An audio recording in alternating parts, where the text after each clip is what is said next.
আবু জাহেলের সাথীরা বলছে মুহাম্মদ আমাদেরকে কলেমা পড়ে মুসলমান বানিয়ে দে, আমরা তোর এই মাদ্রাসা দেখতে চাই না। আবু জাহেল বলছে এখন কলেমা পড়বেন না, মুসলমান হবেন না কেন? ইনি আকাশের চন্দ্রকে খণ্ড করে দিল, ইনি আগের মতন জোড়া লাগে দিতে পারবে না। ইনি যদি আগের মতন চন্দ্রটা পানি দিতে পারে তাহলে তোরা কলেমা পড়ে মুসলমান হয়ে যাবেন। আমার নবী আবার দুবার ওই খণ্ড হওয়া চন্দ্রটা দিয়ে আমার শাহাদাত আলোটা যখন ঘুরাইলেন, আল্লাহ আগের মতন চন্দ্রটা বানিয়ে দিলেন। সব দিলাম মুহাম্মদ, আমরা তো মজেরা সহ্য করতে পারি না, কলেমা পড়ে আমরা। আল্লাহ রাসূল বলো পড়া ইলাহা ইল্লাল্লাহ মুহাম্মাদুর রাসূলুল্লাহ। আব্বাজন শোনার কারণে আমার মা বলে আজকে এই কলেমা আমার জবানে পড়ি গো, আমার বাপ পড়েছে, দাদু পড়েছে, আজকে আমি পড়ি, আমার ছেলে মেয়েরা সবাই এই কলেমা পড়ি। কবরের দিকে দেখতে হবে দরকার ঠিক না বলে না।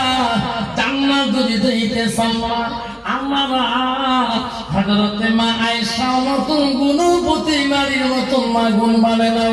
বিশ্ব নবী রাসূলুল্লাহ বাড়ির দিকে যায়, হযরতে মা আয়েশা সিদ্দিকা আম্মাজান নবীজির দিকে তাকায়, নবীজির মুখের দিকে তাকায়, নবীজির চেহারাটার দিকে তাকিয়ে দেখে।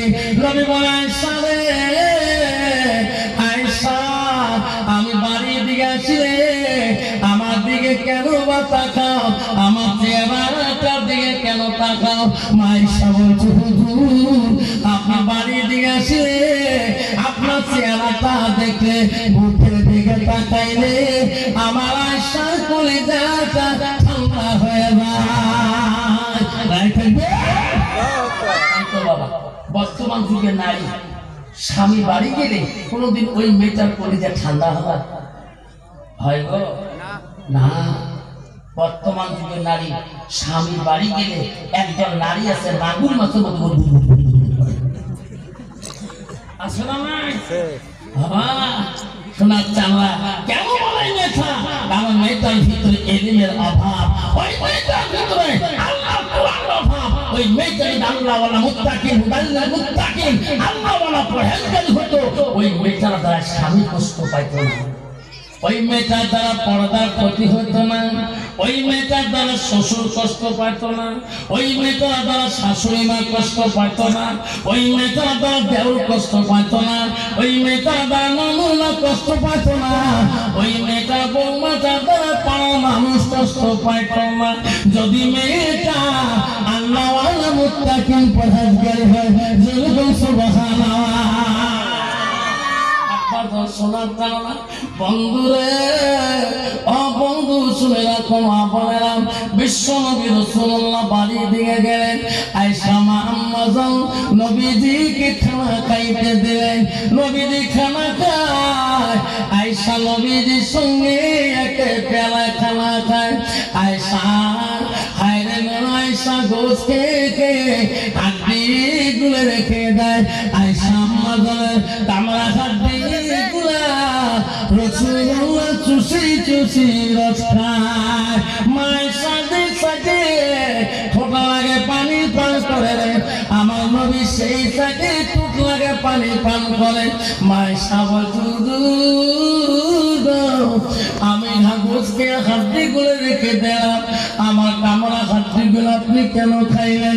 ওগো নবী আমি পানি দিকে ঠোঁট লাগে খাইলাম, আপনি ওই দিকে কেন পানি খাইলেন? নবী বলে তোমার কামড়া হাড্ডি যদি আমি খাই, আমার কামড়া হাড্ডি যদি তুমি খাও, তুমি যে সাথে পানি খাইছো আমি নবী যদি সেই সাথে পানি খাই, আল্লাহ বরাবর সেই পানি হাড্ডি রহমত হয়ে যায়।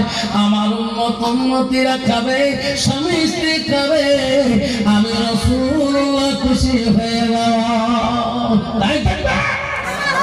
তো বাবা বর্তমান যুগের নারী স্বামীর আইটে বস্তু খায়, খাবার চাই বেশি বেশি সবজি টবজি ছাড়েন না,